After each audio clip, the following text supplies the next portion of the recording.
Right. Well, let's crack into it, man. Let's do it. Let's do it. So we finally welcome Mr. Walker to the Grass is. Thank you, sir. Thank you. I'm glad to have you. I'm really glad to have you. We were just talking about before how it sometimes takes something like this to sit down and actually have a chat that's longer than like, hey man, how you doing? It's good. Yeah, you're doing good. Yeah. Want to grab a drink, and then the music starts, and then we just, and then we lose ourselves in the night, and then before we know it, that's it. Yeah.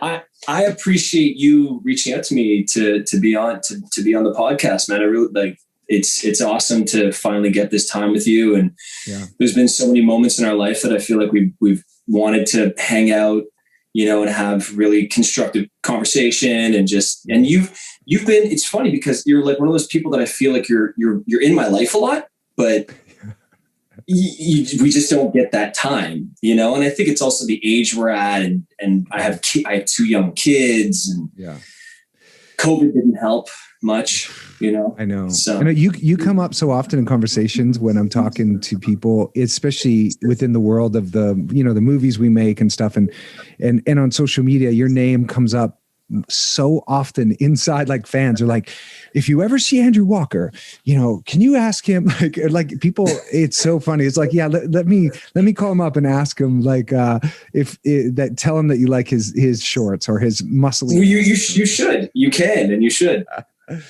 Yeah. Well, knock off those questions immediately, Yeah, just I have answers to those questions immediately. Oh yeah, Andrew, I have them saved for us to go over later. Perfect. I got some good fan questions for you. But what I think the fans really love is hearing about the beginning, like where you started, where you're born, like what makes Andrew, and then that sort of transitions into like how did you get into this business? So tell me, let's start with like where you are from and like your family. And I know you're Canadian, you're from Montreal. Stefan Pumping you actually said, do you know Stefan? Yeah, of course, man. Yeah. He says you better watch out, or you better behave, or he's going to share Zeller's pictures in your underwear that you guys have together. Ooh, yeah, that wouldn't be good. That wouldn't be good. Yeah, I'll behave, Stefan. Thank you very much for that threat, buddy. So you modeled as well then back at the beginning. I mean, it's hard to believe, but it is hard. I mean, I don't know. It was just more of a charity thing, that people was more sympathy. I just wanted to kind of, make me feel good about myself in a weak moment. And no. But yeah, Stefan and I, he has 2 brothers, and it was the 4 of us and his 2 brothers that we'd do these like Zeller's campaigns and stuff like that. And but so to answer your question, so basically I started acting. I was in elementary school, 12 years old. And my mom got a call from my lunchtime drama program teacher. And she was like, hey, your son seems to be taking to this. I'm starting an agency. Can I put him in the agency and just get him out there? And my mom was like, absolutely, would love it. My dad, bless him, he's 100% sports guy. And at that time, I started playing football, and I was kind of excelling at football and soccer, and I was at the pool all the time. And my dad's like, no, we're not putting him in that acting stuff. It's gonna divert his attention from sports. My uncle is an actor. He's been an actor and a trumpet player, jazz musician for 50 plus years. And my dad's seen what the struggles that he's gone through in the business. So I think also that there was a piece to that. And so my mom just kind of laid down the law, and and in her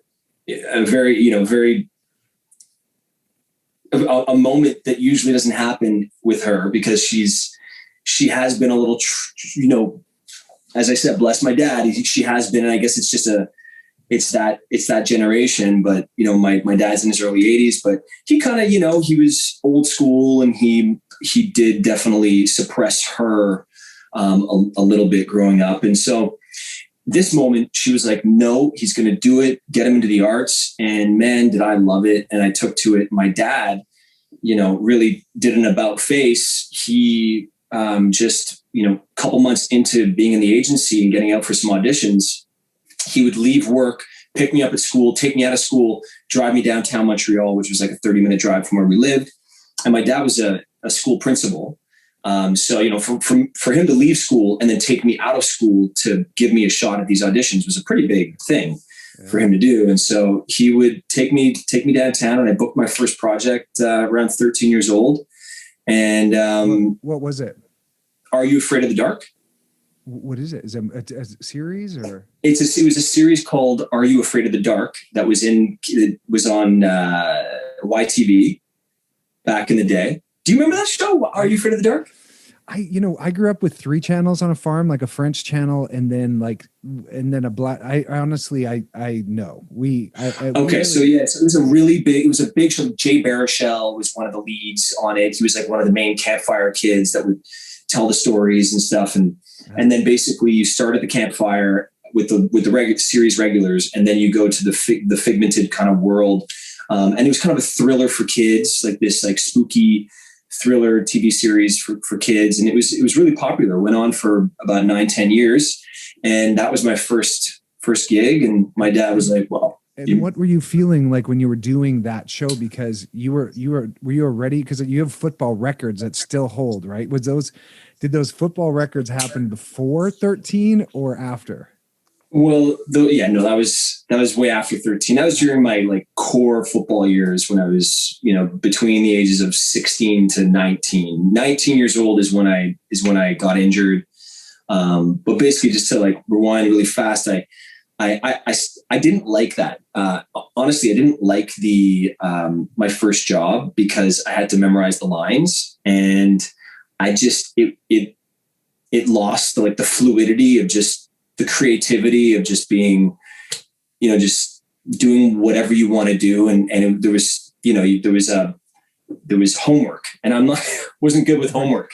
Right. I didn't want any homework, and I just wanted to go and create. So I didn't like it very much, but I liked the paycheck at the end, which was, I was like, wow, you can make some money in this. And so I continued to audition and balance my football and my sports, but it wasn't really, it was just fun. I didn't think I could have any kind of career with acting at all. Like there was no way that I would be taking this on as a career. And I was 13, 14, 15, 16 years old.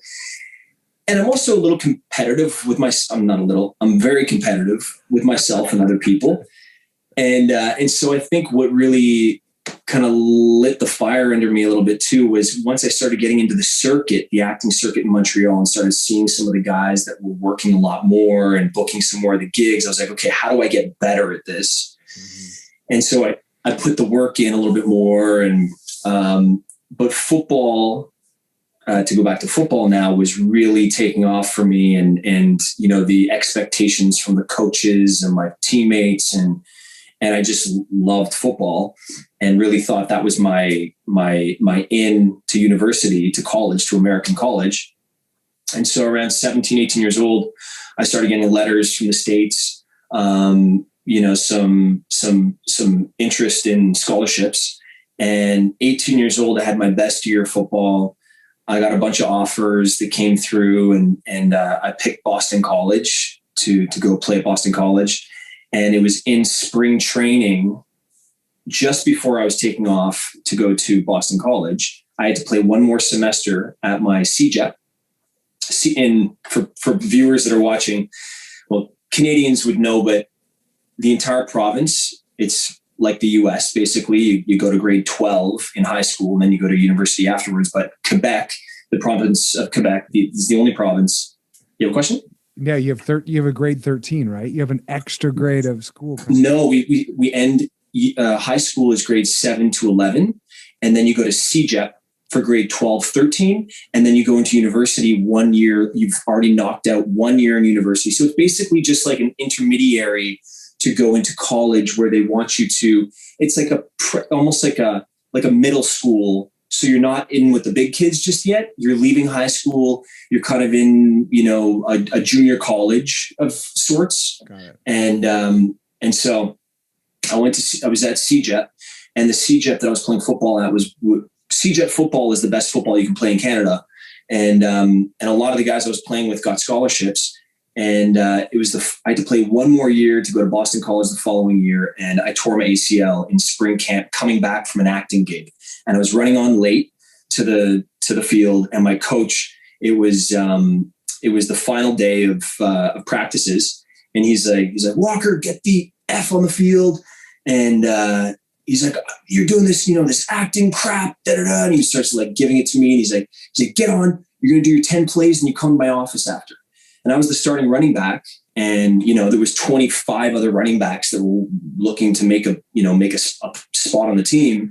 So, it wasn't a great move on my part, but the first play in that scrimmage, I took the ball on a draw and I came around the corner and I planted my left leg and my knee just buckled, hit the ground. And that was basically my football career, just like up in flames. I went through, rehab and everything. And during my rehab, I was like, what am I going to do? Like, where do I go from here? And the psychological, stress or just the setback and like the lack of confidence that you get from an injury like that. You can't just like jump back on the field after rehab 6 months later and just be the same person you were. And so I ended up booking my biggest acting role 3 months after surgery, and I was still limping. And I basically I did the series, and then I went on to another series immediately thereafter. What was that? It was called Back to Sherwood. Okay. And it was a female. It was the lineage of Robin Hood. She was like the 10th generation girl who found this emerald or this like a locket, and she would like open up the locket. There was a magical stone in there, and then she would be taken back to Robin Hood days. And I played Prince Charming, Prince William of where do they live? Where do they live in Robin Hood? In the Robin Hood story, Sherwood Forest, right? Yeah. I played William. I lived in Sherwood Forest. My father was the king, and he was So I did that for a season. Show got canceled, and then I went to another show. Was on that show for 2 years. Met a really, one of my coworkers, and I really got along. And he's like, dude, I'm thinking about going to LA when the show's done. You want to come with me? And I was like, yeah, why not? Why not? And so we bought a $500 car together and jumped in this. It was a Volkswagen Fox, this old like station wagon Fox. And I don't know if you remember that model, but it's like really boxy. The car, we videotaped it. Who's the actor? His name is Ryan Wilner. Okay. He's a stand-up comedian.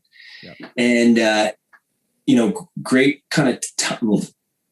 It was trying time. It was a trying time for him. His father passed away from cancer, and that's really kind of what gave him the push to go to Los Angeles.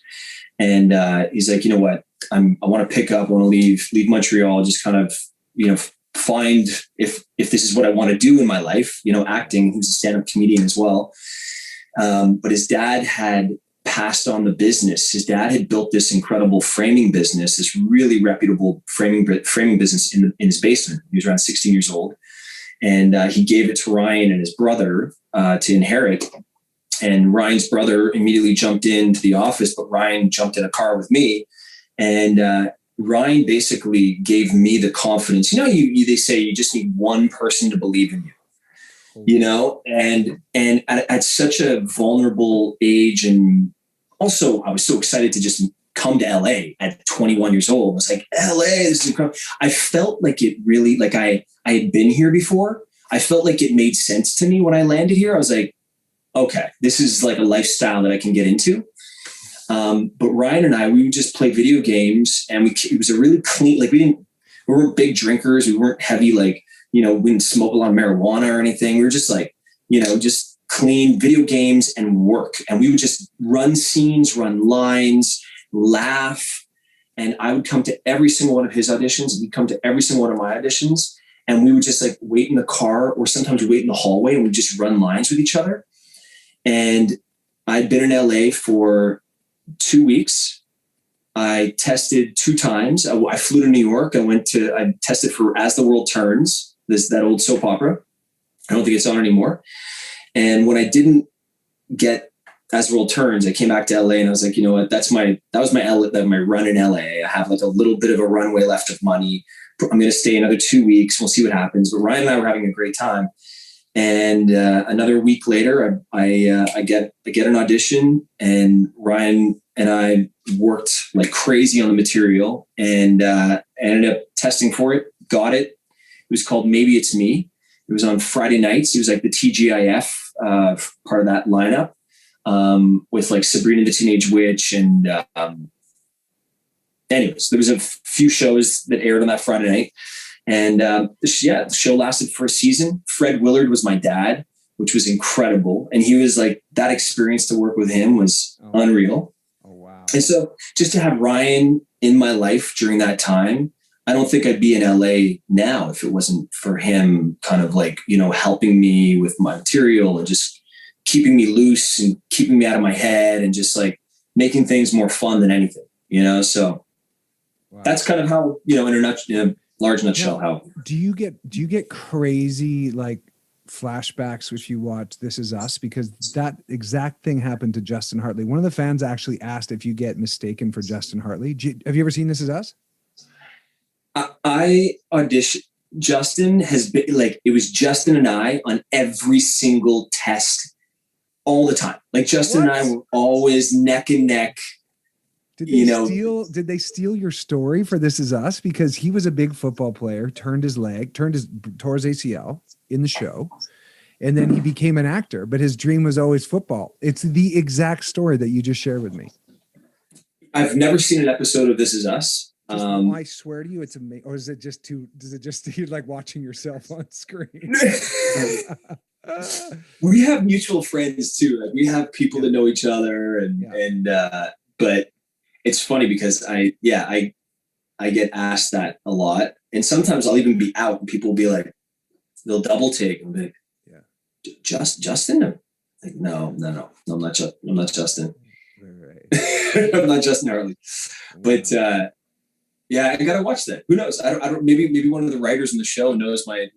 Maybe I worked with one of the writers in the past, and maybe they. It's exactly that story, and then it's like except for he got addicted to painkillers during the recovery time, which it doesn't seem like that happened to you. Yeah, no, it didn't. That didn't happen to me. No.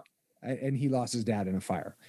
So you should watch it though. It's a really fun, not Justin, obviously, just the character Kevin, but one of the fans wanted me to ask you about if you get mistaken for him.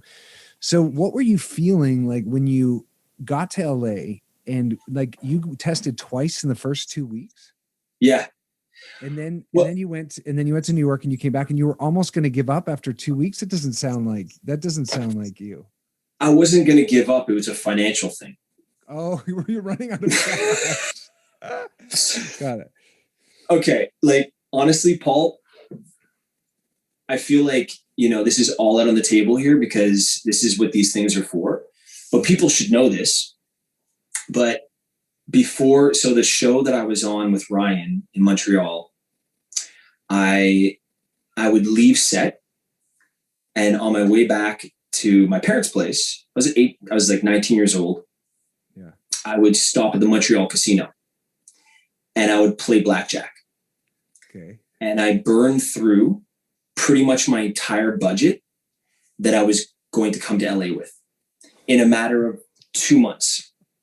Wow. Like this. Wow. Like 40 grand. Like this at 19 years old. And I'm somebody who's like really good with my money usually. I'm a spender. I like spending, but I'm a little flagrant.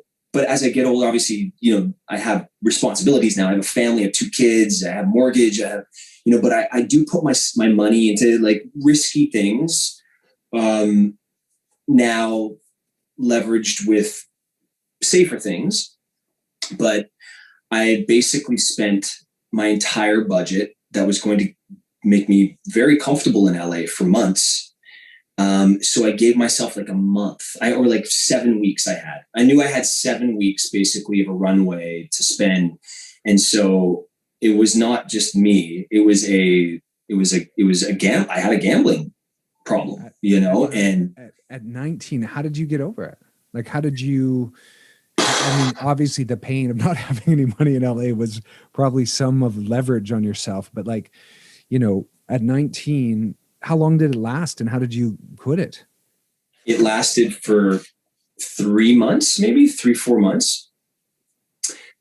And I quit it by remembering the feeling of driving home the last 2 or 3 times when I had lost a large sum of money. And the feeling that I had driving home, and then going to bed that night, waking up the next morning, and I was just like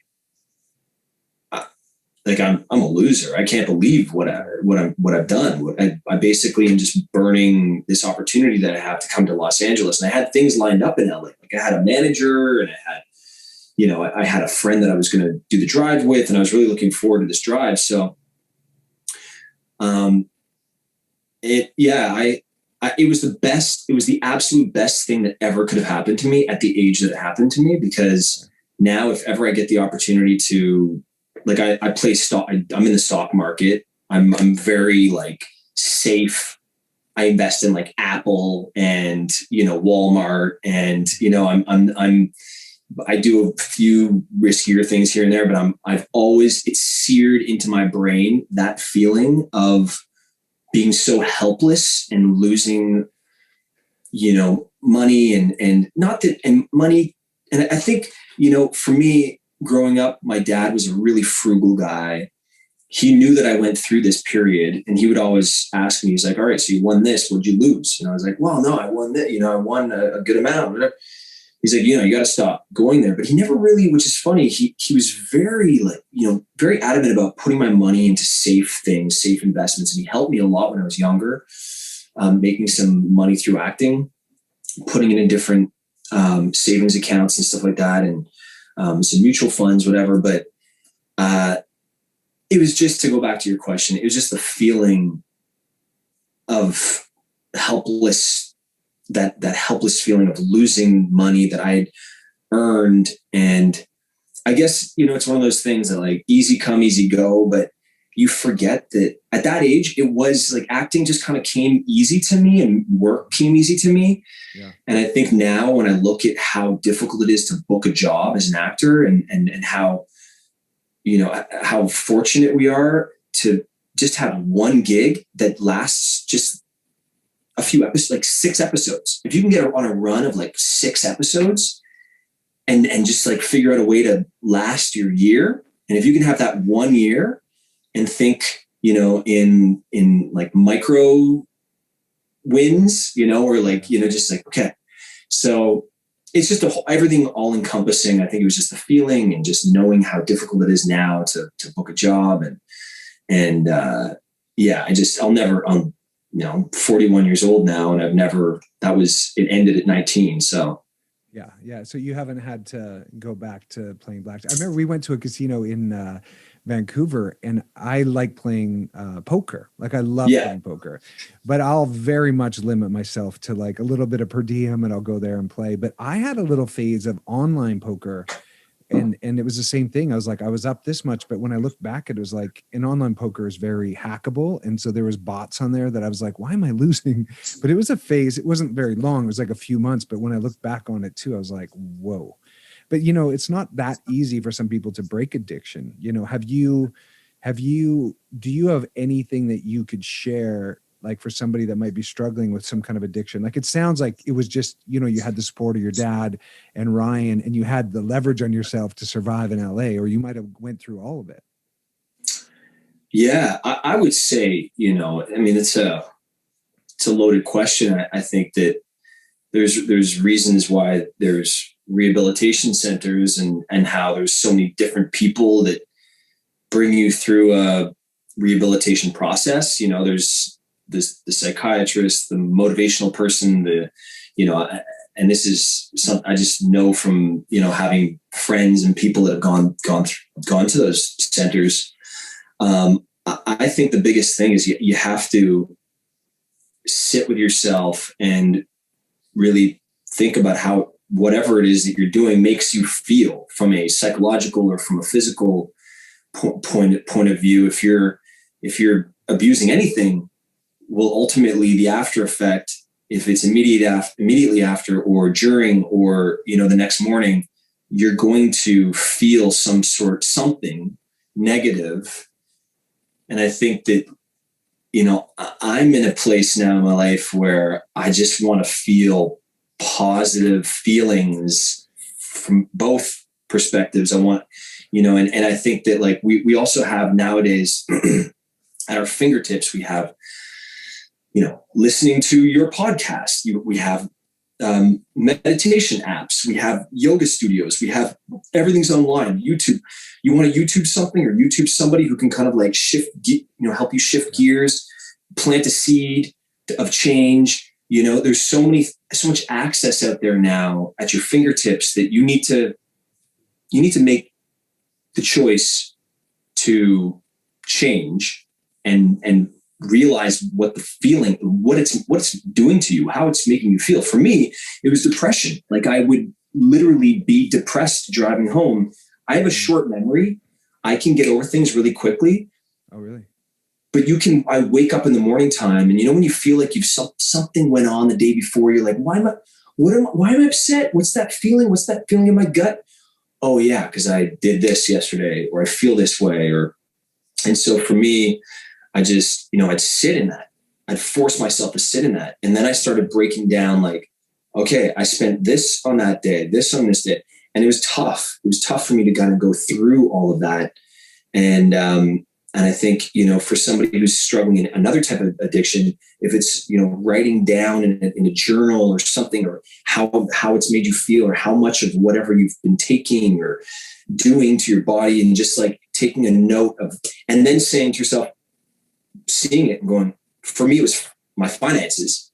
I was going, this is unsustainable. And also it's not making me feel good.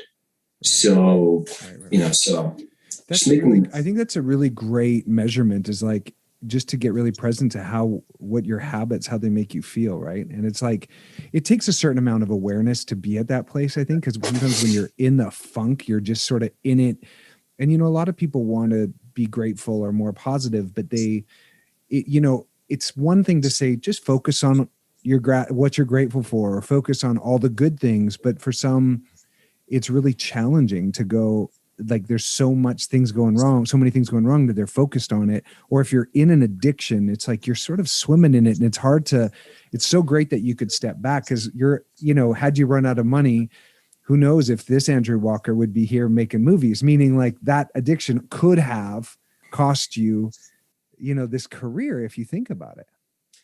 Well, I look at it like this too.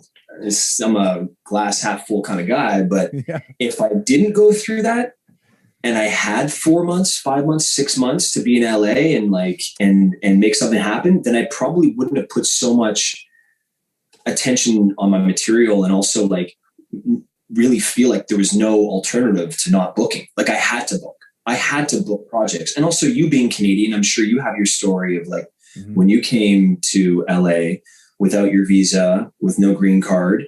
And, I was also really on the hunt to try to lock that up and get my visa sorted out. And so It wasn't only that I had a short runway of cash to kind of keep me afloat here, but also I wanted to be legal and be able to spend a prolonged amount of time here as well. So, right. So that created the tension, and you were able to like really focus and get it done. That's that's true. But you just exactly pointed the proof that if you're able to look at the positive, like I tried to bring up like the what if, and you quickly were that's how it looks like. That's how wired you are to shift to the positive. Like, would you say, like, have you always been this kind of positive of a person? 100%. Really? I'm like, what about your ACL moment? yeah, I was just like, okay, what's next? What am I going to do? What's like, Wow. what am I going to do next? And so I was just kind of, you know, keeping myself open to the next opportunity out there. Right. And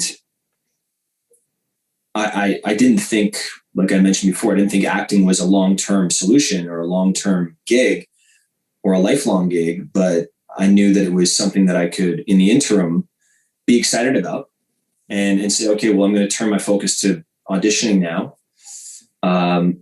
I think that's also helped me with our business, with our juice business as well. Like I never would have I'm not a gambler necessarily anymore, but I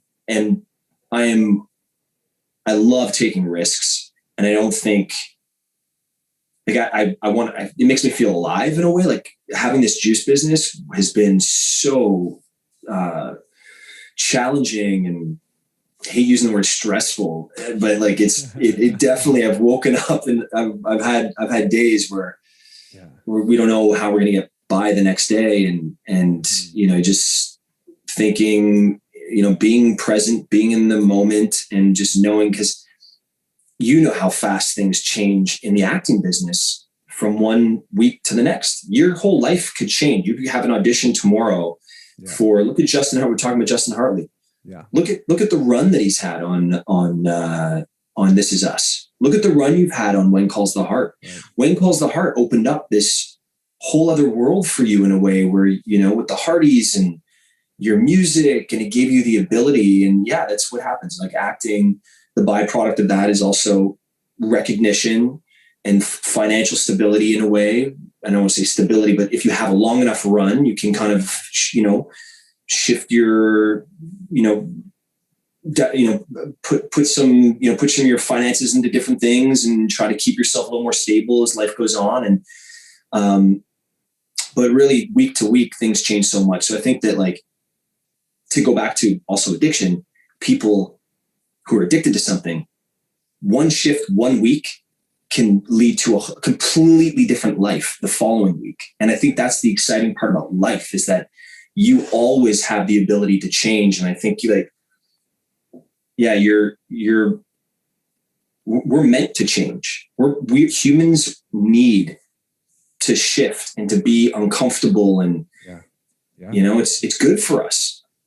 It really is. And so how did you get, I want to talk about your juice business and, you know, your wife and how that came to be, but just take us back to how, like, when you booked that second show, what is the sequence of events that led you to your first Hallmark movie, for example? Because a lot of the people watching this will be fans of yours from a lot of your other work, but there's a good amount here that'll be from Hallmark. I get asked a lot of questions about you too. Like, you've done over 20, is that right? Or close to that, something like that, right? Hallmark. Yeah, I've done about, I think I'm at 20 or 21. That's insane. And people want to know, like, did you audition first? Like, how did you go from, I know it's probably a big time jump, right? Because you're only 21, 22, 23. And then how long have you been on the Hallmark Channel? And like, how did that transition start? So, well, it kind of goes hand in hand in a way, the question about the juice business and Hallmark, because I was in LA from 21 until 24.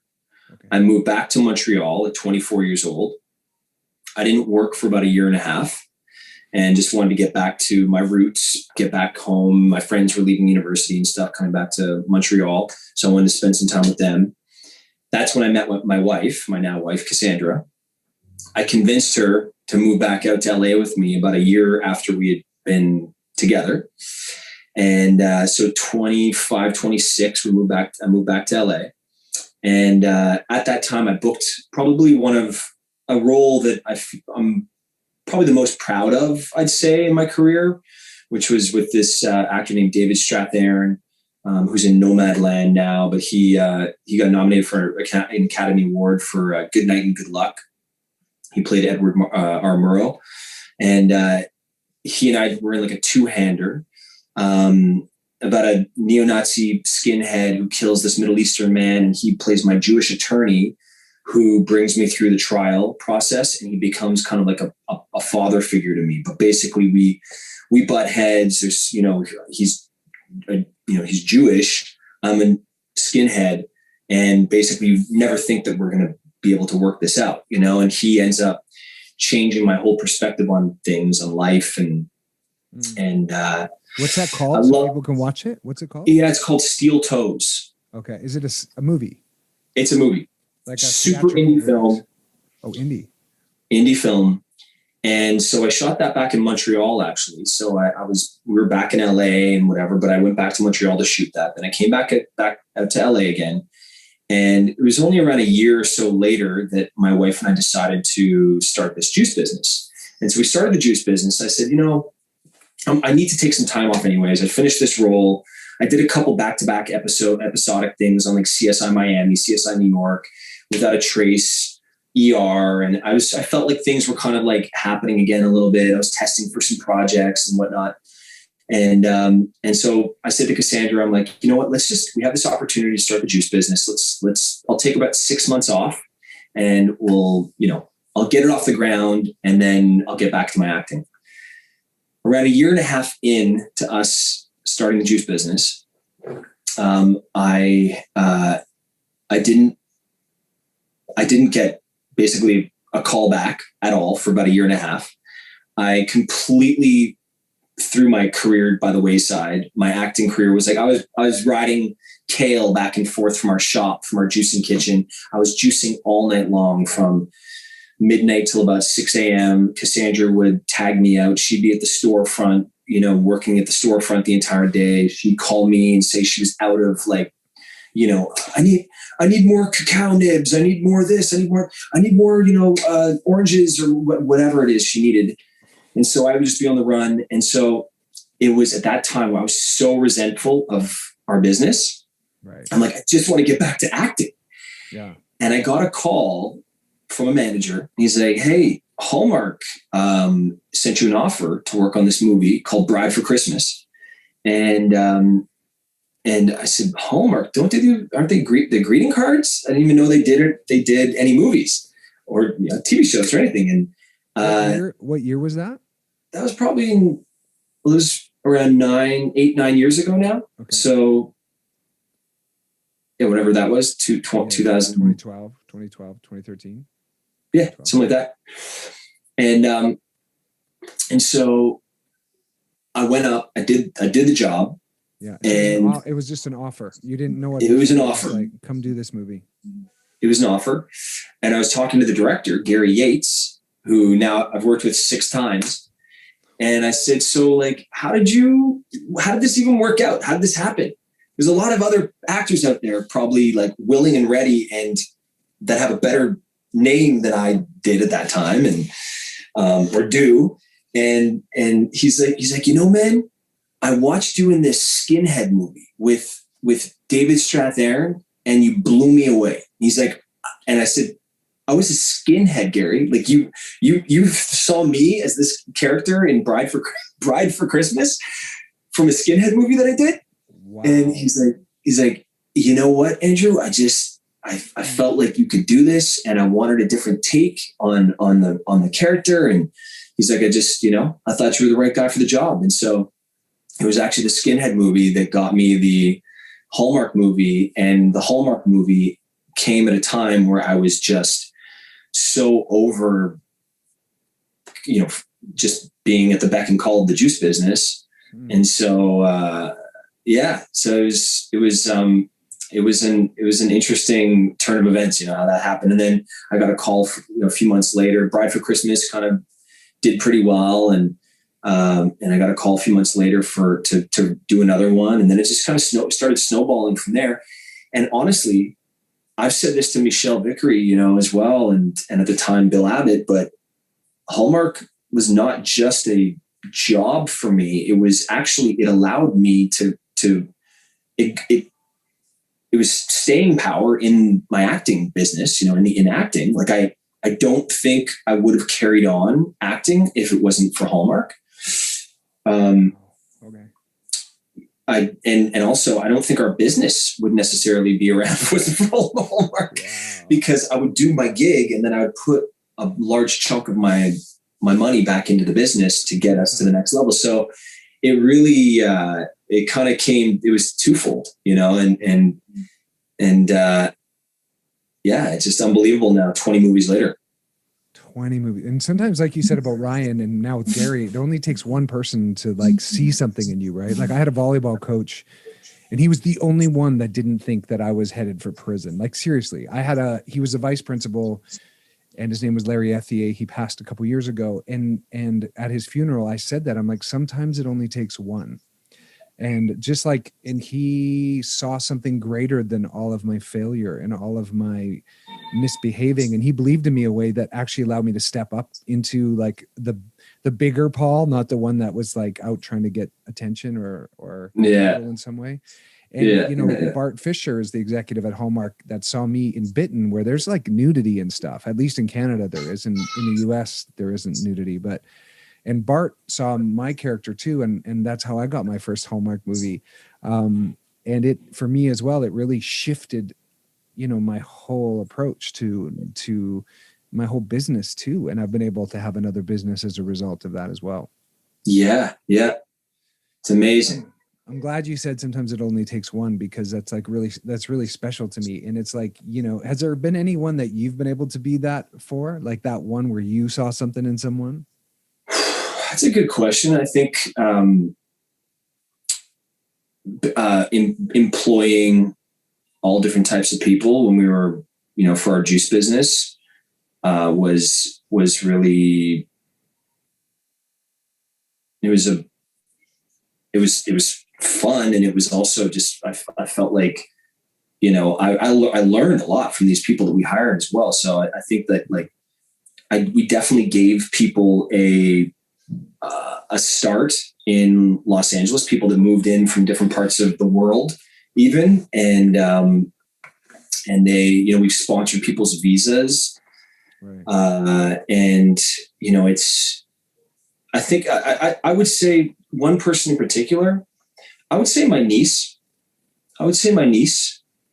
She's had a bit of a, alternative upbringing, and she has, my wife and I have been there for her, and as parent figures. Mm-hmm. And she lives in our unit back in Montreal now. So we have a unit in NDG, and so she's there going to school. But the thing is, we wouldn't necessarily have given her the support that we've given her. We would give her support, but we've gone above and beyond for her, because she delivers and she responds so well to it. And she's hardened herself, and she's, she wants to do better, do more. And I think that those are the people that I think, like, I have a very, I don't have a huge tolerance for people that, if I am that person to them or vice versa, if, I feel like it has to be reciprocated, and so, we've for sure done it. We've gone through probably about 150 people in the 8 and a half years that we've been, so it's a quick turnaround, turnover business with Little West as well. So, especially working at the juice shops, when we had 3 juice shops going, the amount of actors and people that would come through and then, get confident working behind a desk, making smoothies in an intense atmosphere like that as well. Hot yoga, people like filing out of a hot yoga studio, wanting their smoothies and having to be quick and whatnot. I think that those people, without me even saying that I was necessarily that for them, I think that just the platform of the place that they were working in, and the in the atmosphere, I think that kind of allowed a lot of people to get to the next level in their life, and to the next, phase of their life, in a way where they're like, okay, I feel confident enough. I'm talking to different people. We had a lot of really cool people come through too. We had a lot of actors and a lot of musicians and NBA players and hockey players for the Kings and stuff like that were going to this yoga studio and stuff. So, but I would say one person in particular would be my niece. Yeah. I remember seeing you at the hot yoga place, next to where, did you invest in that business as well? Like weren't you involved with, bringing that Canadian yoga, what's it called? Modo, Moksha. Yeah. Weren't you involved in that? Weren't you invested in that somehow? No, I invested in a restaurant called the Churchill. Okay. And the girls who were opening up the yoga studio they were frequenting the restaurant a lot. And I was also one of the first people to sign up for this hot yoga studio when they opened up. And so we just our relationship, just kind of really blossomed from there. And the restaurant is what allowed us we made our juice in the bakery at the restaurant. So when the girls told us one day, they said, hey guys, my wife and I, they said, hey guys, we are taking over the space next door. There's a rug shop.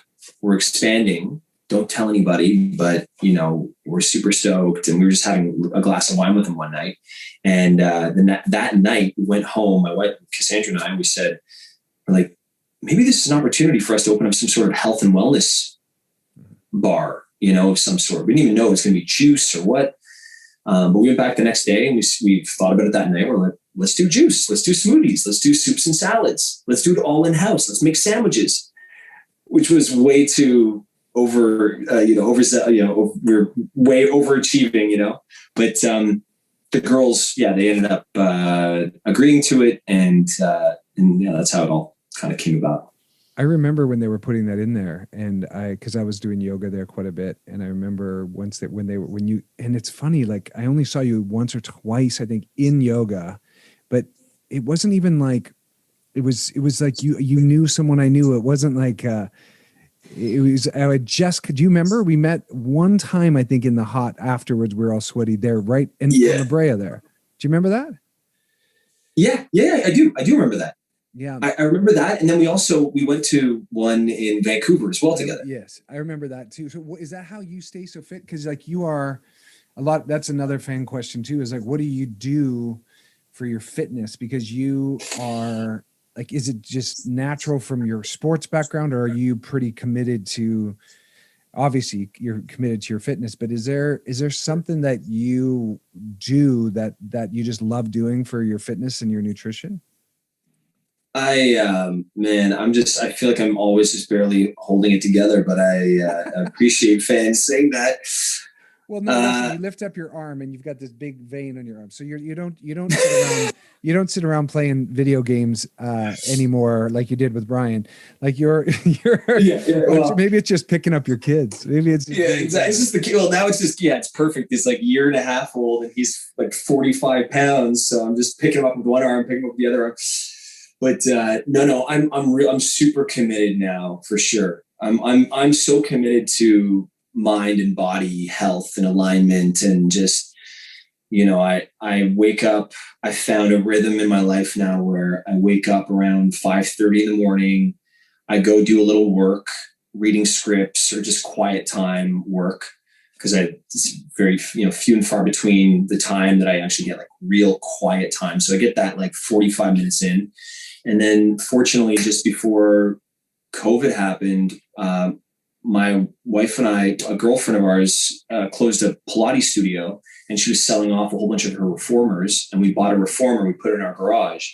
So I go to the garage with my cup of coffee and I do Pilates in the morning time for about 30 minutes. And then do you drink your coffee earlier when you're reading your scripts, or do you juice, green juice? I have a green juice first. And then Kate and I have been doing Pilates too. And we're actually getting a reformer because our friend has to close their Pilates studio too. We have to talk later more about Pilates, because Kate and I have been going now for over 6 weeks and we're blown away by it. It's unreal. Like, I wish that I had Pilates in my life years and years ago. It's such a gift. Yoga and Pilates, those two alone, and you have to throw in a little bit of a cardio. I was listening to this guy, this like, health and wellness coach, for blanking on his name, but he was like, it's always good to, one of the top 5 ways to prolong your life. One of them was always make your body feel like you're running away from a bear. he's like, your mind, eat your greens, do stretch, make your cardiovascular high enough that you feel like you're running away from a bear.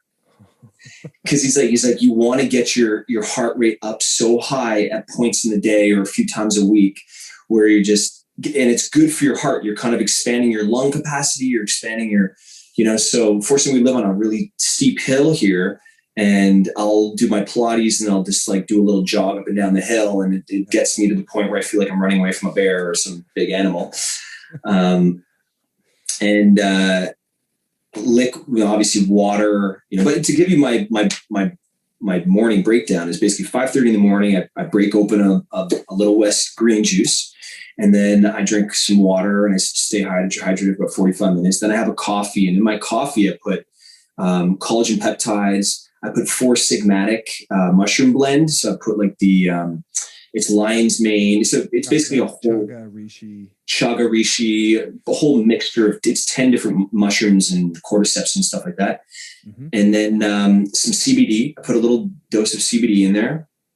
And then I drink that coffee and go to the garage, do my Pilates for 30 minutes. And by that time, usually the kids are up, and then I'm with them for an hour and a half or so, 2 hours. We play outside. My son goes to Zoom. My 5-year-old goes to Zoom class, and then I put down our baby for the first, for nap number 1.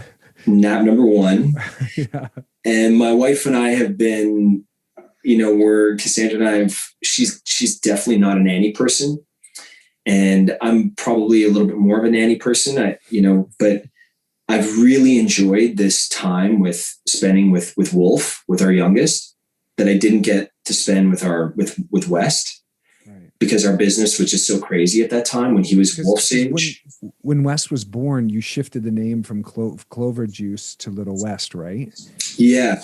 Well, it wasn't because of him just being born. It was actually, we went through a legal battle with Clover Dairy Farms in the West Coast. And after a year and a half of trademark attorney after trademark attorney, and then trying to figure out a name, that we could hold, that we could own. And it was just, I don't even want to get into the financial, setback that it also had on the business.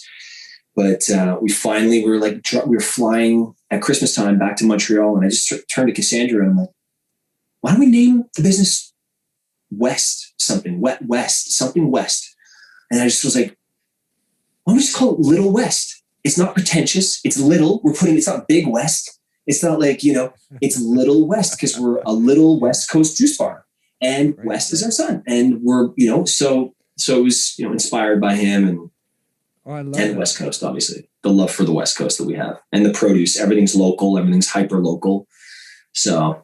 And just like me, your woman is like a big backbone to your businesses, right? Like Cassandra's been like just a force in this juice company, right? And like, cause you're obviously out, you don't shoot 20 movies without someone at home, like being like quite the woman. So tell me just a bit, like, honestly, and I get it, cause Kate's Australian, and our my fiance, your wife, they instantly loved each other. Like Kate's like, Cassandra is my person, Paul. Like, cause she shoots straight. She's not narcissistic. She's a powerful woman. And Kate really recognized like that. And Kate's been like always, like since we went and had dinner that night after that thing at Swingers, I think. Yeah, it was, man. Yeah, Swingers. Yeah. We got home and Kate's like, Cassandra. So how does Cassandra, how do you guys figure it out? Like having 2 kids, you shooting, that's a lot of shooting, and also having a successful, because your business is doing really well, right? Like you've been able to kind of replace yourselves a bit, so you're not working as hard, or are you still crunching it? Oh man, we're crunching it still, but just to go back to, Cassandra feels the same way about Kate. you have an unbelievable girl behind you. And yeah, we wouldn't be sitting here like this right now if we didn't have those women behind us, you know, or in front of us or wherever they are right now, because like they are definite powerhouses. And, you know, I think one thing is for certain that I realized in my life is I needed someone who was uber confident, was self-assured, confident. I wasn't going to coach anybody through that in my life. I'm not that type of person. So for me to find Cassandra and be the type of person that she is, her father would travel 2 months and be home for a month as she was growing up. So she was used to that, you know, to her father being gone. And it was just something she grew up in, and her mom made it work with 3 girls living in Edmonton. Cassandra was born in Alberta. And so, yeah, she allows me, we joke that we each have to stay in our lane, because I'll come back from a job and I'll be like, did you call this person? Did that happen? And she's like, Andrew, stay in your lane. I mean, she would have to be confident when you're out there winning like best kisser awards. Like, like you need a woman who really understands. That's another fan question. There's that's another conversation. What's it like for Andrew to be win an award from best kisser? You gotta love that. And do you have any tips? How do you be the best on-screen kisser? Which I would like to hear from you as well. Hey, well, yeah. We'll go down that rabbit hole in a bit. But so Cassandra, she's an executor. I'm an idea person. She's an executor, and I think that really is what made our business relationship work, and our relationship work in a way where I'm not necessarily somebody who will answer my phone quickly or message people back. It's not because I'm like, oh, I don't want to talk to that person. I'm usually in my backyard, just with a shovel and a hat and just like doing gardening. I'm usually in the garden, or I'm usually like on my hillside planting some sort of bush or something. I'm mowing the lawn. I'm outside. When I'm not working, I'm outside just getting my hands dirty and just, you know, being, you know, just kind of sprucing up the landscape. So for Cassandra, I will come in with these like flurries of ideas and be like, okay, I thought about this. All right, so we got to do this, we got to do that, whatever. And then she'll just, you know, delineate it and just, you know, make a list and just know where she has to execute what, when, where. And it just basically all happens. She just handles it. And it's unbelievable. And she handles it so beautifully. But I think Cassandra's number one asset as well in the business is that she's so adaptable. She's adaptable with any person, whether it's a high-end hotel, food and beverage person that we're trying to lock in, or like a chef from Swingers, you know, or wherever else we're selling our juice, you know. So I think she's so adaptable, and it really is a blessing, man, that we are able to work together and build a business together. But we're realizing that we do want out sooner rather than later. You know, we can't just keep on the grind the way we were doing it back when we first started. And we definitely the business has taken a toll on our family, and we've made so many sacrifices, and we're willing to now just, you know, find the right next owner or partner or whoever it is that's going to take us to the next level. You know? Right. So is that what's next for you then? Is looking for a way to exit, because you like what it seems to me like you love acting, obviously. And, you know, I just want to jump back just a little bit. So did you, loving acting and becoming an actor, was there ever that part of you that was like aching for sports? Because you're a really high level skier, you're a real high level football player and athlete. And it's like, so how do you ever, like when you're on set for you, are you like, yeah, this is it. Like, I am batting for the fences, swinging to the fences. This is my sweet spot. Or and what I'm getting to is, if you weren't acting, is there anything else that you'd be doing? No, I'm a real true Gemini. Me too. I know. What are you, the 29th or the second? You're the second. Yeah. I need to have 1,000 things going on at once. How is that stereotypical? I mean, I don't understand people that have one passion. I have like 30. Me too. I have 30. I know like next week we'll have 30 more. And it's really just, I throw darts, things stick, whatever is the path of least resistance for me. I usually go, I'm like, oh, okay, that's what I should be doing. That's it. This is what. Mm-hmm. So same thing. Same idea. I knew there's such a similarity between us. Like, not just there's a feeling like when I first actually spent a little bit of time with you, it's just so easy. It's like being with myself in a way. Like it's really like fitness. You're easier than being with myself. I'd rather talk to you than myself. Right. You're I'm less competitive, I think. Okay. Yeah. Okay. Perfect. That's what the ease factor is then. Yeah. Maybe. I don't know.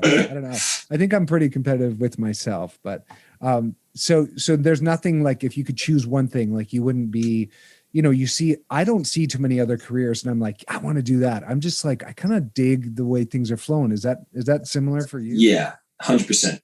Acting is the backbone of who I am as a, it's also my business. It's what, keeps me stimulated and happy. I love being on set. I crave being on set. Yeah. I crave skiing, but I'm not going to be making any money skiing, but I don't crave necessarily the juice business or selling. I really enjoy the selling aspect of our business. Like, I do love going to a hotel with Cassandra and meeting the chef and the head of food and beverage and the GM and sitting down and talking to them about our product and meeting. It's more about meeting people. I love people. But I don't look at anything else and say, I want to do that. Acting is the through line of what keeps everything kind of like together in a way in my life. And then everything else, I just want to continue doing. I want to experience so much. I want to travel a lot too. I have that in my head. Like, I really, once the kids get to a certain age, we're not going to be those people that are going to be like, oh, we're going to leave the kids at home. I want to really travel with my boys and experience things with my boys and my wife. But I right now, I need a vacation without my kids now. But I tried to take you to Jamaica, man. Like, I know. Andrew and I almost had enough, and Cassandra and Kate had a chance to go to Jamaica together, and just didn't fully come together the way we were hoping. But you would have gotten a lot out of it. It was a nice reset. It was a nice reset. We hadn't tried. I know. You guys looked like you had an incredible time, man. Yeah, we did. We had been, I'd been away for When Calls a Heart for 5.5 months, and then we hadn't traveled at all. Nobody really is traveling, and so it would have been fun to have you there. I know. You what? We would have loved being there. Honestly, just timing just didn't. Yeah. Didn't work out for us. The thing about our jobs is you could live pretty much anywhere nowadays. I mean, you being in LA, and we're always entertaining these thoughts of going somewhere else, because it's like now everything's on video, and we could live in the south of France and like send in tapes, and it'd be a long flight to go to to go to set. A test or something. Yeah, I guess. But now we're testing on Zoom too. So yeah. It's kind of a interesting world. Speaking of COVID, is there something that you've been doing that, we started getting to your fitness thing and then we got sidetracked a little bit, but is there anything you're specifically doing to protect yourself and making sure, like with your immune system, or even you're mentally strong? Because a lot of people watching, if you just turned on the news, you would be just mortified and terrified that the world is literally ending. So I personally don't listen to the news because it's just, I don't like that level of cortisol going through my body. And it just seems like it's you and me both. Yeah. It doesn't matter what news you turn on. It seems like it's either politically driven or pharmaceutical driven. It doesn't nothing seems like trustworthy to me. So I decide to read other books and inform myself of ways to protect myself. Is there anything that you guys as a family have? Done? Well, look, man, I think that good health is an accumulation of little acts that you do on a daily, moment to moment basis throughout. It's not just like you flip a switch and tomorrow you're going to wake up healthy. I think that so we've been living a life that hopefully when something like this hits, we're going to be the people that are going to be resilient to this, hopefully as much as possible, but, so I think that we got COVID, both Cassandra and I, we got it back in March of last year. And we know we got it because we went to our friend's health and wellness center here. It's called Next Health. And they do the antibody testing. So we went in for antibody testing, and then we found out that we had it, when we had it, if we still had it in our system. We got it specifically because we got the antibody testing as well, because we were, I was going to the office sending out juice to people. I had a whole bunch of juice deliveries that were going out. I'm like, I'm not going to go around any juice, any product, any office at all right now until I know what if I had this, So I went to go get tested. Lo and behold, I still had it in my system. I still had the virus. And so I stayed at the house for a little longer and just kind of, just quarantined for 2 weeks with Cassandra and myself and the kids. And our niece was living with us at that time as well. But to ward off, I would say what we've done just to adapt a little bit more now. Look, how I've been living for the past 3 years is I do a little bit of a intermittent fast where I drink liquids up until around noon. So if people don't know what that is, it's basically, you don't eat for 16 hours and you eat for an 8-hour period. You can do it different ways though. You can not eat for a few days and then eat normally for a few days. The way that it works for me is, and I feel my optimal at my optimal health is I basically just stop eating around 8 o'clock at night. And I start eating again around noon. I drink a bunch of liquids, which you're not even really supposed to. A real intermittent fast, you don't put anything in your body except for water. Right. But I still want to live a life. I'm not someone who's so, dead set on, I'm not strict. I do give myself a lot of outs. I drink wine 4 nights a week, 1.5 glasses a night, or, if it was up to Cassandra, we'd be drinking a glass and a half every single night of the week.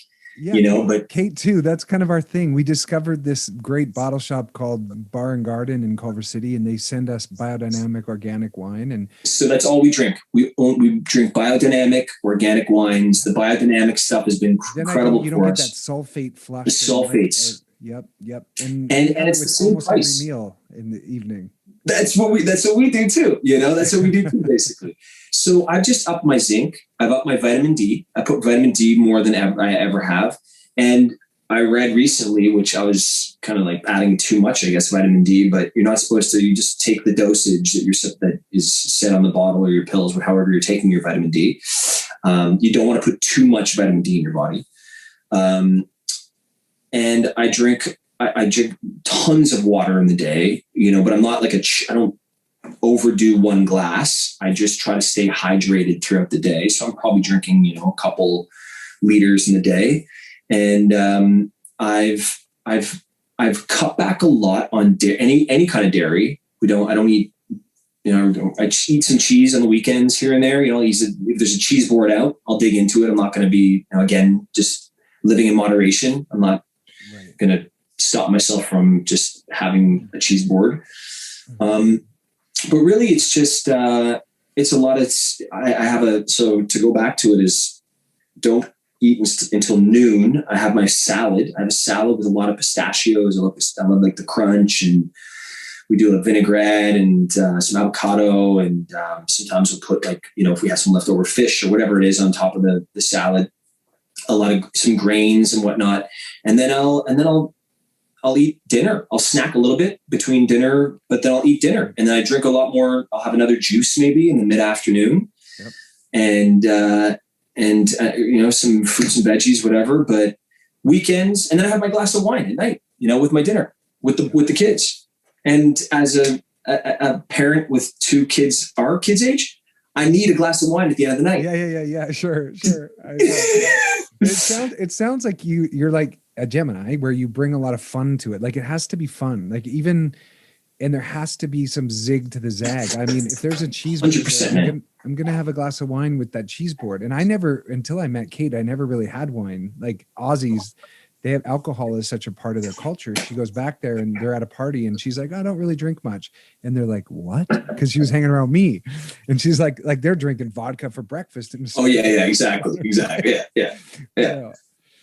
No, Paul, you hit the nail on the head, man. Like if you're not having fun, I'm a heavy believer in guilty eating as well. If you're eating, you're letting off, and you're eating negatively, and you're letting off these negative endorphins in your body. Basically, if you're saying, "Oh man, I should be eating this right now," like I finished off a pint of ice cream the other night, which I haven't done in a long time. I woke up with I didn't have any wine that night either. I just I had this. It was coconut ice cream though, wasn't it? Yeah, it was coconut ice cream. Yeah, right. It was coconut ice cream. Yeah, it was.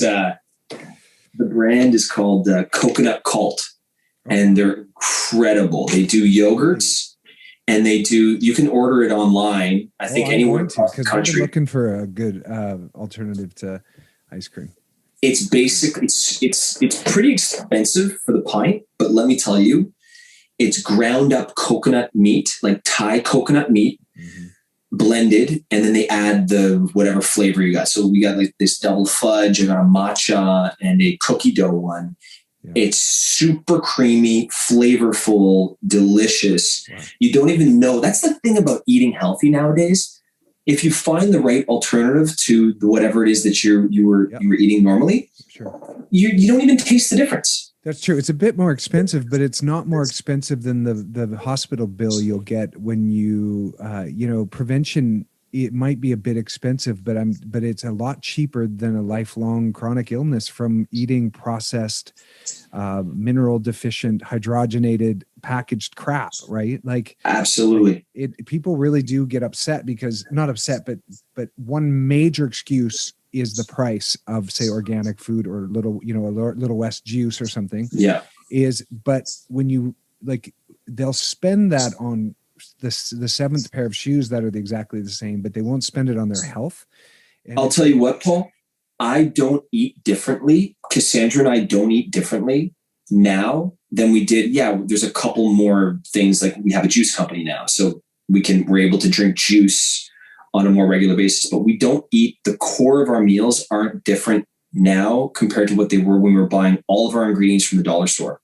Cassandra and I, when we were not financially in a good place, we moved back to LA. I did that Skinhead movie, and we were going to the dollar stores, and we were buying, or we would go to the farmer's market, or we were finding alternatives. If you really want to eat healthy, but you don't want to spend the money on going to Whole Foods necessarily, or going to these bigger box, health food stores, you can find ingredients and produce in alternative ways and places. You don't have to try to eat organic as much as possible, but really there is that thing where, you can eat avocados that aren't organic. You can eat bananas. You can eat things that have skins you can pull off, but even then, just balance it.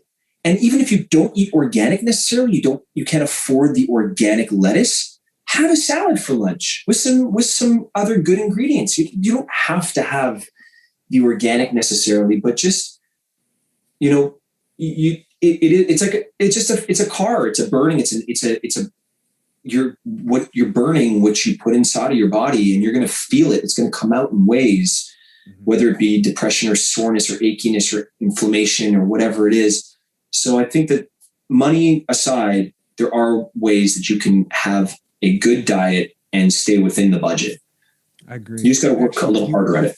You answered my question. I was going to ask you what's some good health advice, because to you and I, who have been around fitness and nutrition, and we have a bit of an understanding of what eating healthy is. But like, if you were to explain to a stranger, like, and you didn't know them and they're like, how do you eat healthy? Like, what would you tell them?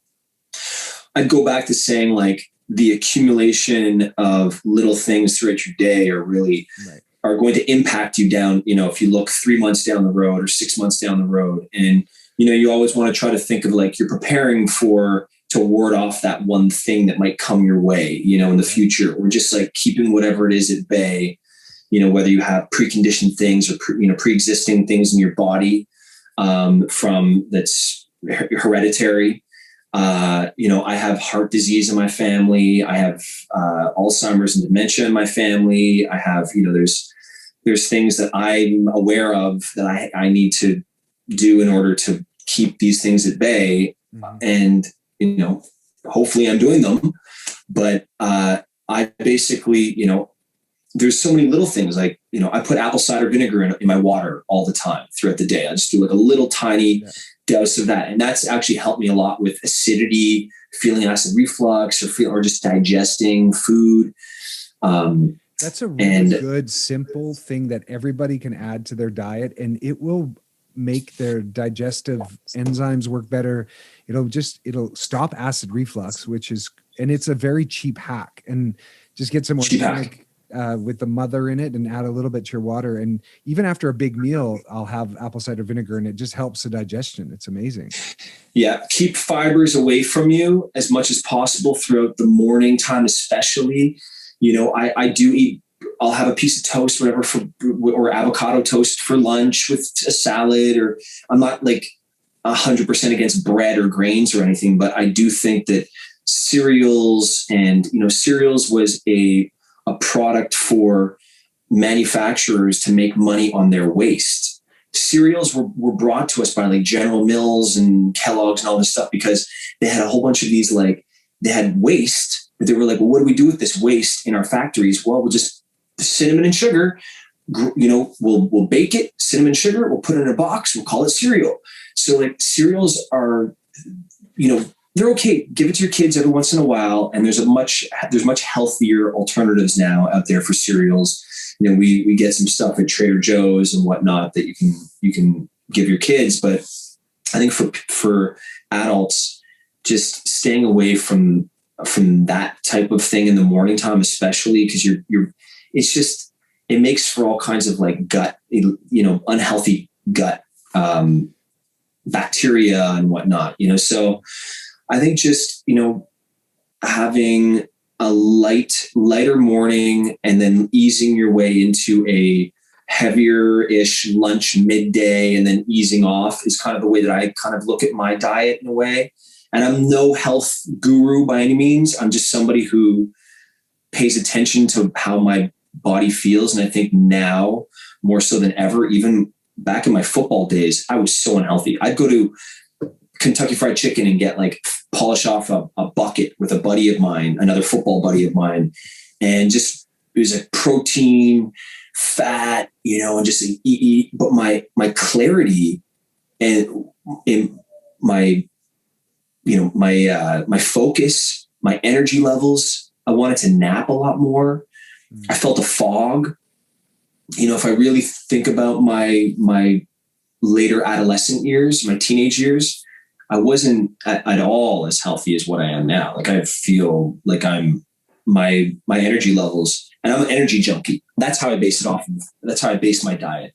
I'm an energy junkie. If I feel optimum energy in my day, I'm like, okay, what did I do yesterday? Okay, I'm gonna do that again today. Okay, what did I do? And then, whatever. Then you fall off the rails. It doesn't matter. Have 6 cocktails on a Friday night every once in a while. And that's okay then, because you've already done all the work and you have a system and you have a formula and you have you're just everything's kind of like going for you, everything's kind of, moving in the right direction. And then you can just fall off the rails every once in a while and not be guilty about it. Right. It's the little incremental things like what you were saying before. It's that consistency that over time, then you're allowed to have a little fun because you're daily making those choices that are moving you towards, the direction that you really want to go with your body, with your family and your fitness. That's it. And having fun while you do it, because you definitely want to have a good time. Like you want to have a good time. I'm a foodie. I don't want to be like, oh, do I have to eat this again? This like rabbit food or whatever, it's just, I want to find ways that I can be excited about every meal. We're so similar in that way, man. It like has to be fun or F it. And that comes down to like acting choices for me too. It's like, and when I'm preparing for something, if I'm creating something for the character, if it's not fun, it's like, forget about it. I'm not going to do it. Like I have to enjoy my experience. Sorry, Cassandra peeped her head in here. Cass, bring Wolf, eh? Yeah. Yeah. Hi, Cass. Hi. How are you? Good. How are you? Good. How are you? Good. I'm just going to go get little Westy. Oh, would you please? You just missed us bragging about how awesome our women were. Well, I just commented on your Instagram post and I was like, because you're like, ask questions for our podcast. And I said, yeah. How are our husbands so damn handsome? So that's your question. That's a hard hitting question right there. But I love you guys. I'll see you later. Yeah, awesome. Hey, we got to hang out with Kate soon. She's so excited to spend some time. Oh, same here. Here. Yeah, we miss seeing you guys. So you got the baby, okay? I'm on baby duty. Okay. You good? Yeah. Okay. I'm on baby duty. Oh, are you? Okay. Well, I want to wrap this up, but can we go to a couple fan questions? Like you're let's do it. Is baby sleeping or do you have to go or what? No. He's still like, he's going to be down for another 10, 15 minutes or so. Okay. So you're on baby duty like that. You pay attention to what's coming. I just one ear to the wall. I want to get through a couple of these fan questions just to wrap this up. Man. It's this one. Can you name all the movies you were in, like rapid fire? Oh my God. Name as many as you can of the Hallmark ones. Ride for Christmas, Love Struck Cafe. Oh my God. Sweet Autumn. Well, Sweet Autumn. Christmas on my mind. The Jack Wagner one. Wedding March 4. That's 5. I was on When Calls the Heart, 2 episodes. Okay. Well, that's not really a movie. We're at 5. We're trying to get to 20 movies here. Why am I blanking on everything? Jeez, I'll ask you an easier question. Who's your favorite co-star? Yeah, this is a good one. Do you have a favorite? I would say, I hate saying favorite. Bethany Joy Lenz is someone that I really respond to as an artist. I think that she really challenges me and brings out a performance in me that I need, that I really long for in working on these movies. Nikki DeLoach is somebody that I really love working with as well. We're grinders. Like we get into it. We just want to really make it work. But Joy is more just like this something, I don't know what it is, but she's something, she brings something out in me creatively that I respond to. But I would say between her and Nikki's and I have a very similar way of tackling a script together. So I appreciate what she brings to to the roles that she plays with me, and wants to like really elevate the material in general, you know, her like, and I think that's the thing about these movies that we do is that like, we want to elevate every single script and movie that we take on for Hallmark and try to make it the best it could possibly be.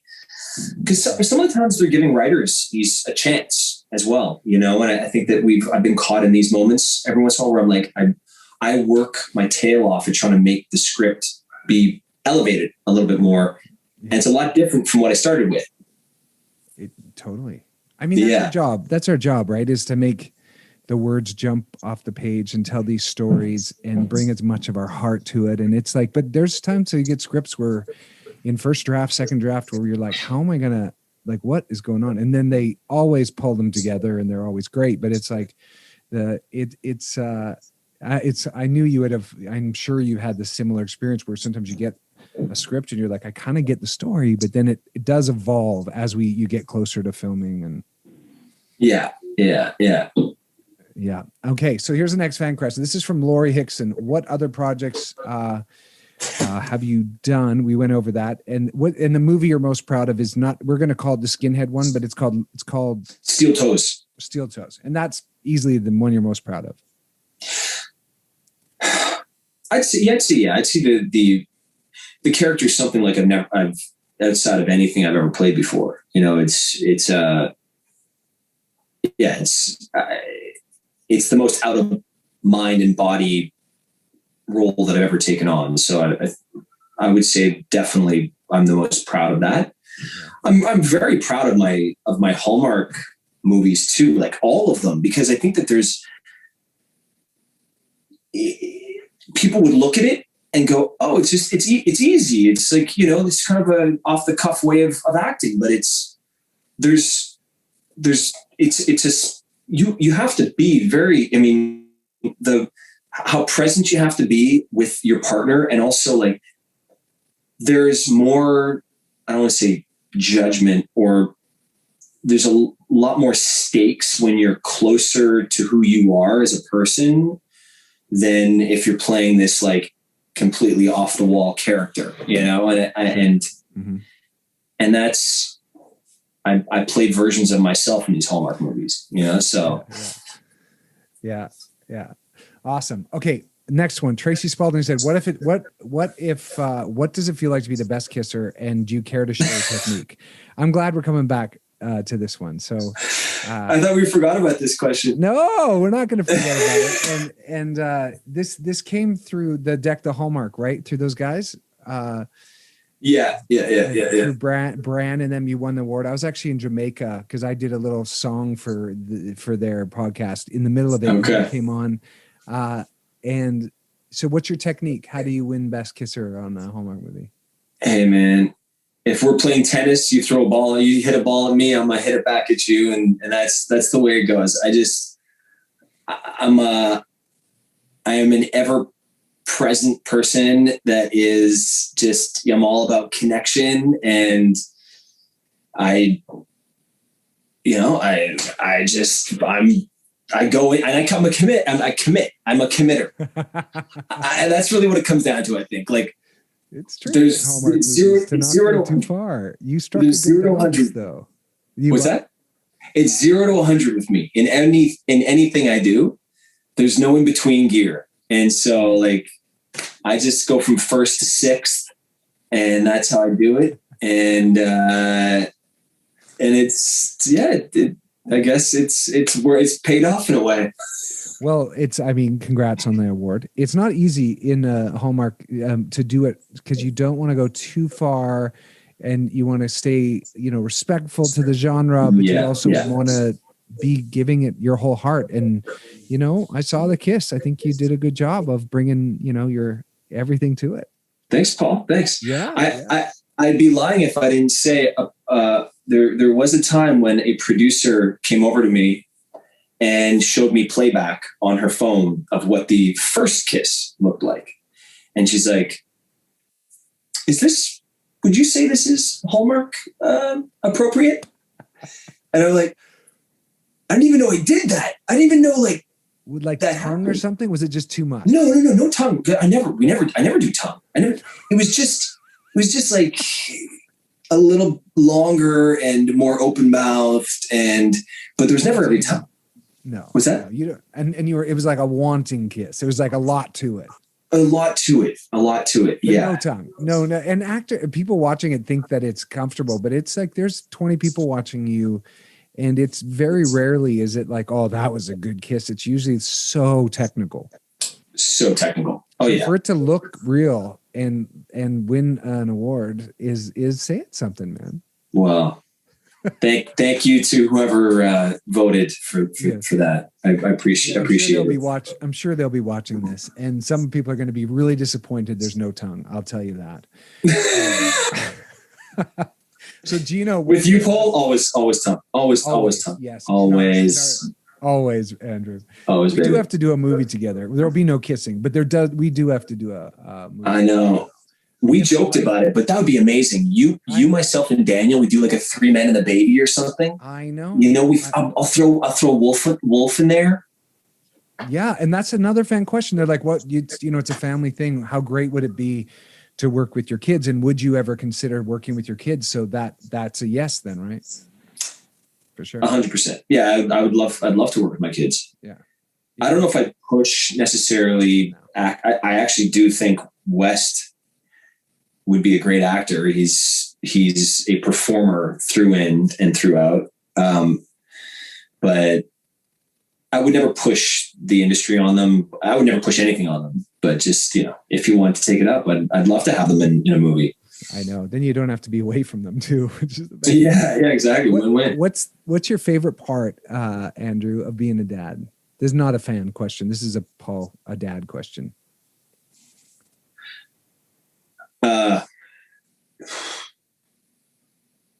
What it teaches me in tolerance, patience, and it's completely flipped everything on its head for me in the way that I approach situations.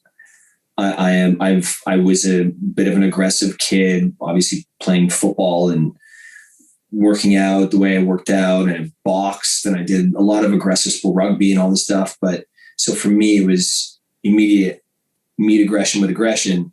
Now it's meet frustration from, our 5-year-old with, compassion and patience and going within myself and breathing and just learning how to be, compassion. I guess compassion is the greatest thing that I appreciate about being a dad. Right. And the Pilates and the yoga is probably like disciplines that help, nurture that patience and compassion and understanding, different than boxing and football, for sure. I do miss being in the hot room, though, man. Yoga, hot room. I remember you asked that question at the beginning of the interview there, or the podcast there, that, if that's what I do to keep myself in shape. But if I had the choice, I'd be in a hot yoga room all the time. I love being in a hot yoga room. Because there's stress. The yoga is a stress it puts on your body in general, but then you add the heat element, and there's another layer of stress that humbles you and makes just kind of forces you to work through it in a compassionate, patient way. Because you go back to the breathing. It's not a race. You're not like hyperventilating in there. You have to keep that steady rhythm of breathing, which if you are able to do that in stressful situations in life, then you're winning, No, for sure. And yeah, man, I love that you're doing Pilates like that. I can't wait to kind of find out what exactly what you're doing, because as we get older too, it's so nice to shift into things that promote longevity, not like make your life more painful, which is like certain basketball. Because don't you play on the basketball team weren't you a basketball player too? No, I was never a basketball player, but I did play basketball for the Hollywood Knights, it was called. And we would travel to different schools and stuff, but I rode the bench basically. And the last time I played basketball was 6 years ago in Las Vegas at a friend of ours' house. about 2 weeks before Cassandra gave birth to West, and I tore my Achilles tendon. And it was just a fun one-on-one game, just like dude, off the cuff, kind of like, hey man, let's hit the indoor court. And me being my competitive self, I was down 8 points, and I just started turning it on, and I drove the net, and my Achilles popped. Oh, dude. Well, now that another reason to do Pilates and yoga. Yeah. You'll prevent that happening again. Exactly. Dawn Joyce is wondering about your singing, and I didn't even know that you were a singer, but Dawn Joyce is asking that are you a singer? I wouldn't consider myself a singer necessarily. If I'm met with the challenge of singing a song, I'll sing it. I used to sing in a band from 14 to 18 years old. A rock band, and we kind of like started touring different college campuses in Eastern Canada, like Bishops. We played a show at Bishops. We played a show at Concordia, McGill, and so I was I sang in the elementary school choir, and that kind of gave me the confidence to sing in the band. But I haven't sung, and I was watching yours and Daniel's podcast the other day. If you don't train that muscle, it just kind of goes, and I have something that just came up that I'm supposed to be singing for again. So I feel like I need to maybe call that vocal coach there that you had. He's amazing. Mark Goodman. He's helped me so much. I see him twice a week on Zoom, and it's like, it's a reasonable price. It's 30 minutes. So it works with kids' schedule. And it's just, it's really great exercise. You'll love, it's training. It's not like it's, yay, I get to do vocalizing, but the effects will be right there. Well, I really want to respect your time. Do you have time for one more question? I do. Actually, Cassandra took the baby, so we're good. Oh, really? She took the baby to go pick up West at school. So. Are you sure? Okay, good. Oh yeah, man. Good. No okay. sweat. All right, good. I think what I love about this is my son just messaged me. I think he wants to play volleyball. So we'll wrap this up in like 10 minutes or so. Yeah, no worries. Caroline Hedge is wondering what it felt like when Dan got the role of Jacko in Calls of Heart. Like, were you disappointed?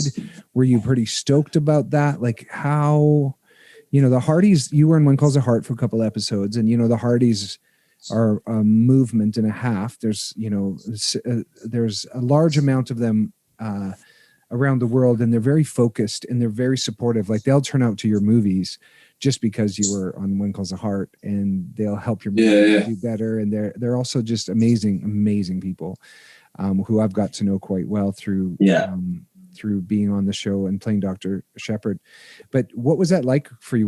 What were you really wanting to get that role, or were you like? Yeah, look, you get so used to denial as an actor that to me it was another role. But anytime you get that far in the process, you hope that you're going to get the role. And so I was so far along in the process, and I really thought that I was going to get it, to be honest. I was in I played a Mountie in a movie called The Way of the West. And it was a much grittier. I played a Mountie who had an opium addiction, and I was put in prison. And I get out, and I get appointed the northern part of Yukon to police. Basically, it was this. There's a very famous Mountie named Sam Steele out of Canada, who was the one that he policed Dawson City during the gold rush. He was like the one sheriff in Dawson City during the gold rush. And he built his police force during that time, and everything. It was every man for himself at that time. So he garnered this respect. And that was basically, the movie was during his time. And so I had just gotten off this project playing a Mountie. And so when I got the audition for When Calls the Heart, I was like, man, this might pan out for me.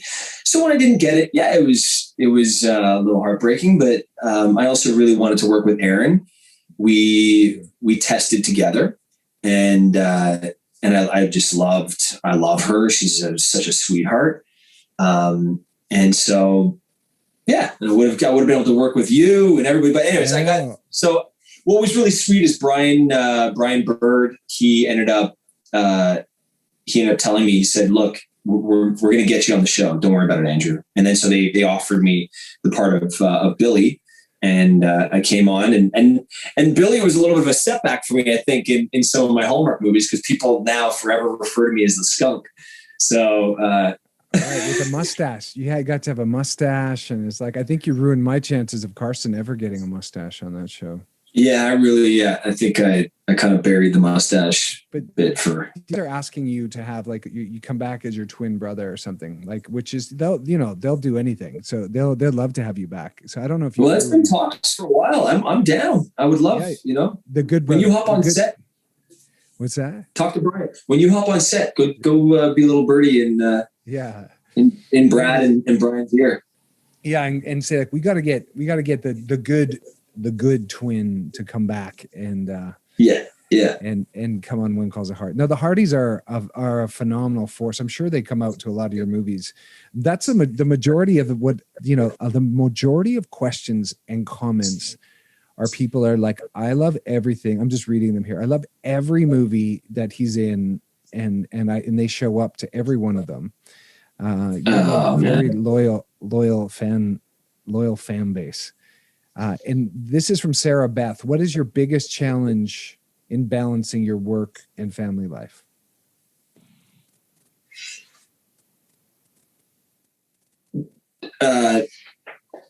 Honoring time in both. I find that, as I get older, I'm getting better at it, but I am somebody who doesn't necessarily, I commit to a lot of things, and I might not do that one thing to its fullest. And I think that like honoring the time when I'm working, I honor my time working. When I'm with my family, I honor my time when I'm working with my family. And just honoring the time in those endeavors, when I'm doing something, committing to that one thing. Mm-hmm. So what's next for you, bud? Like what are you creating next? Do you have any movies coming out? And like, do you have any, I know anything, there's people asking also about like where they can get Little West juice. Oh yeah, guys. Yeah. Well, littlewest.com is where you can get Little West juice if you don't live anywhere. Cause you're sending it, right? Like you're able to, through COVID, you're able to send packages to people. Is that right? We package it. It comes in an ice pack, in a box. Every shipment that goes out, we offset the carbon emissions by planting trees with Eco Drive. It's called, is the charity that we align with, and also actually on all of our bottles, it's in small, but you'll see it on our bottles on the side here. We also work with a company called Big Green Learning Gardens, which we teach kids about the importance of planting and eating real food around Los Angeles here. So we donate to both those charities. Trees are a big thing for me. I'm a big tree guy. I'm a big forest guy. And so, that was a big one that we wanted to align ourselves with. And so, yeah, you can order from littlewest.com. Or if you're living anywhere in the Pacific, South Pacific, anywhere, Arizona, Nevada, and Southern California, we're at all the Whole Foods, at all those. That's amazing, man. Congratulations. You're in Whole Foods. Thanks, man. Yeah. We just got in during the pandemic, actually, just like right before the holidays happened good beginning of December, late November. So it was a good turn of events for us after a tough year. No kidding. And to be connected to Amazon, I guess, in that way doesn't hurt. Yeah. I know it's really helped a lot. Stacy Hollis is asking what your favorite flavor is. Hers is Quench and Golden Greens. This is from my VIP group on Facebook. Oh, great. Yeah, my favorite flavor is our Go Big. What's in the Go Big? It's apple, beets first, beets, kale, which is interesting because our Go Big has same weight beets to kale. So when you think of how much beets weigh compared to kale, we put a ton of kale in there because we really want to like sneak the kale in there as much as possible. So we get beets, kale, apple, carrots, ginger, lemon. We put a ton of ginger in there, and we add 1 ounce shot of wheatgrass as well in that one. So it's really the most complete juice that we have, I'd say, for everything, for greens, and also for your liver, kidneys. With the beets, the purple juice is always good for the kidneys and liver to flush out the system. But I also love the quench. Yeah. Yeah. Wow. Especially if I'm mixing it with tequila. You mix it with tequila? Oh yeah. The quench is great with ginger snap, is great with bourbon. Oh, and also vodka. It makes a healthy Moscow Mule. And the quench is great with tequila. I mean, of course, vodka goes with vodka. But we originally made the Golden Greens for tequila as well. So next time you can mix it with tequila. There's the balance, right? You're getting rid of toxins as you're putting a little bit in. I mean, I guess that's it, and it's so much fun. Yeah, so much fun. And is your celery juice your biggest seller? Because there's the Anthony, there's the Medical Medium, and you guys have one of my fans on the VIP group was asking about when are you going into Canada? They're asking about Canada. So we are in the midst of working out a deal with a company right now, an acquisition actually right now, and I can't say anything more than that, but that would get us into Canada. We would we'd align ourselves with a production company in Canada, and we would be distributing in Canada in the next, I would say 6 months. We'd be up in Canada. Awesome. Okay. That was her question about, and is celery juice a big mover for you guys? Celery's decent mover. We're really close with the owners of Health Aid Kombucha, and they're like, one of the biggest health aid kombucha brands in the country, if not the world now. And they always say that your best sellers are your best sellers because you make them your best sellers. So we make our best sellers because there are our top 6 flavors. And what was great about finding those top 6 flavors is in our stores where the customers won't lie. They'll be attracted to whatever juice that they want to drink first or drink the most. It was always the Clover, which is our number 1 seller, and the Go Big was up there, but Quench is also up there in the top 3. But it was always those 3 that were always our top sellers. But we make those now our top sellers. Like we always lead with our Clover juice because it's the most approachable green juice. It's like green juice for people that are starting out drinking green juice, and green juice for people that actually are hardcore green juice drinkers as well. I just love that you're putting stuff out there, man, that actually can help people and keep them healthy. And it's, and especially during a time like this, keeping people's immune system boosted. It's awesome. And it tastes great. Your juice tastes great. Thank you. It feels good. It's, it feels good making a product like that. Honestly, we love hearing people's transformation stories because of just drinking our juice. Mm. Yeah. That'd be amazing. Well, listen, Debbie Greer says that she wants to know which one of your movies is your favorite. And then for her, it was Bride for Christmas. And then there's another question. What actress would you like to work with that you haven't yet? Long list. Yeah. There's a long list. We're so lucky. We have so many great, Hallmark's really given us a cool opportunity to work with so many great females, strong, and that's the thing that they want too, right? Is they want strong females in these roles that, and look, you and I are both married to them, so it's we are, yeah, we are, yeah. So I know them, we know them well, but no, I appreciate. Thank you, Debbie, for saying Bride for Christmas, and I would like to. Oof, man, I'd like to work with Autumn Reeser. Would be fun to work with. I think, I've been I've been looking to work with, oh my gosh, why am I blanking on her name right now? She lives in Tennessee. She lives in Nashville. Oh my gosh. Jill Wagner. Jill Wagner. I'd love to work with Jill. I got your back, buddy. Thank you, man. Thank you. Yeah. Jill.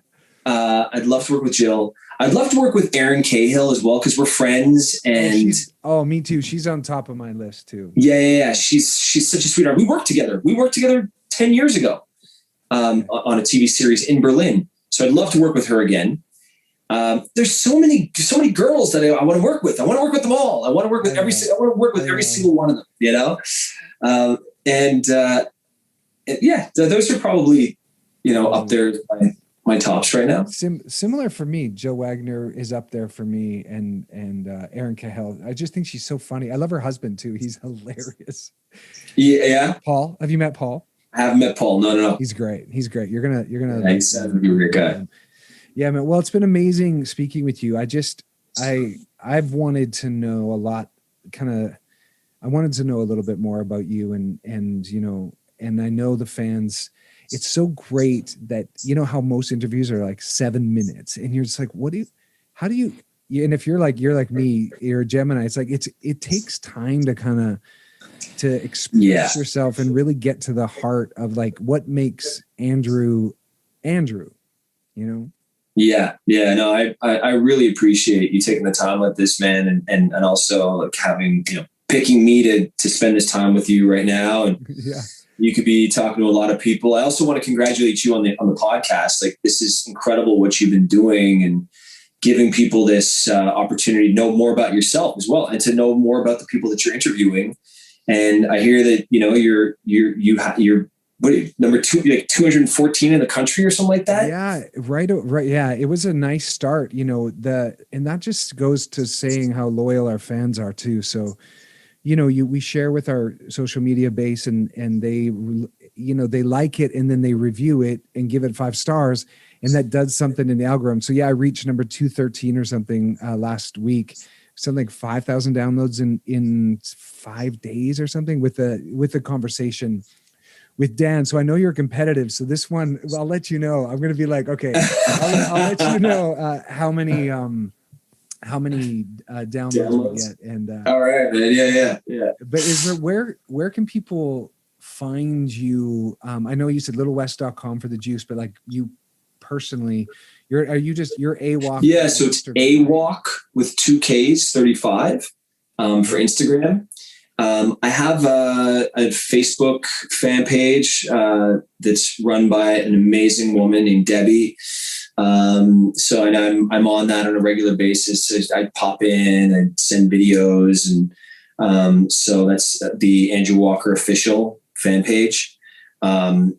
And also Twitter, which I'm not as active as what I probably should be on Twitter, but I do check in every once in a while and send some messages out there into the Twitter world. But that's AWOC with 1 K 35. So I should probably streamline everything at one point. Yeah, just get Andrew Walker official like everywhere. Just Andrew Walker official everywhere. It should probably be my go-to, but I don't know. I haven't gotten there yet. Well, and so that's where you can find me. And I just, I feel so fortunate that the fans even care honestly about what I have to say and what I'm doing. Yeah. And what I'm doing and stuff. It's just always so surreal that we're just, we're living in this world where people are tuning in and listening to us. And so I just want to give it, put it back on them and say thank you, because I'm learning as I go through this, this process as well. And I love people messaging me and asking me questions. Never stop asking me questions, because I might not get to you for a little while, but I love getting the questions, because it allows me to understand who I am, a little bit more, and how I'm going to respond to those people. And just, it's amazing. Well, I've learned a lot talking with you, and one of my big takeaways is how important it is to do the incremental, consistent bite-sized things every day that really add up over time. And I learned about you. I didn't realize that you like to spend so much time in the garden and outside. Like you're getting all your vitamin D right there, man. Like, Oh yeah, man. Oh yeah. is there anything that else you wanted to share before we say goodbye? No, I think we've covered a lot here. You know, I just want to say thank you to all the people that are tuning in. When's your next Hallmark movie airing or your next project airing? I know I have movies coming up, so that's nice, but I don't know when they are. And I'm also actively trying to get a few produced and made as well. And I have a few projects up my sleeve as well that I know I'm getting off the ground. I have some development stuff that I'm doing real estate wise and some other things, and just keeping active. Yeah. Projects around the house, building things and as well. So.